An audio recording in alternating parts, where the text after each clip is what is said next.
Hi mga preni! Gusto mo ba ng mura at kakaibang merienda o dessert na gawa sa saging? At hindi lang yon mga preni.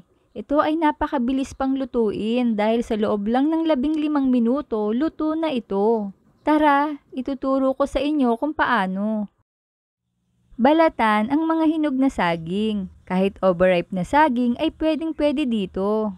Balit, 13 pieces medium size ito mga preni. Ngayon naman ay hiwain ito ng maliliit at ilagay sa food processor o blender. I-blend natin until smooth o paste. Kung walang blender, durugin ito ng husto na kagaya nito. Isalin muna sa bowl at i-blend pa natin ang natitira. Ayan, ganito siya kadami. Itabi muna. Gagamit tayo dito ng mani. Kahit anong mani ay pwede. Kayo na ang bahala kung gaano karami ang gusto nyong ilagay. Tapos, durugin lang ng ganito. Itabi muna.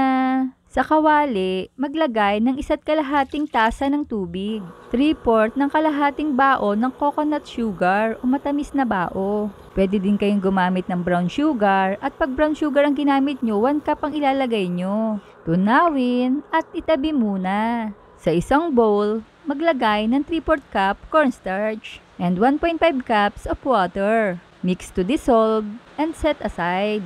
Sa kawali, tunawin ang 6 tablespoon of butter. Ilagay ang dinurog na mani at igisa ito sandali. Tapos ilagay na ang banana paste. Iset ito sa low heat settings. Lutuin ng 8 minuto hanggang sa maluto ang saging. At ibuhos ang coconut sugar mixture. Mix until totally combined. Maglalagay ako ng lemon yellow food color. Optional lang ito. Para naman maganda ang kulay ng ating saging. Tapos ilagay na ang cornstarch mixture. Halu-haluin ng mabilis para hindi ito mamuo. Lutuin lang ng 5 minuto hanggang sa lumapot. At dapat ganito ang consistency niya mga preni. Ayan, okay na ito. Ilipat na sa grease molder o container. Then iplatin lang ng ganito, yung pantay talaga. Palamigin. Ayan, malamig na. Ilipat na natin. Wow, ang ganda.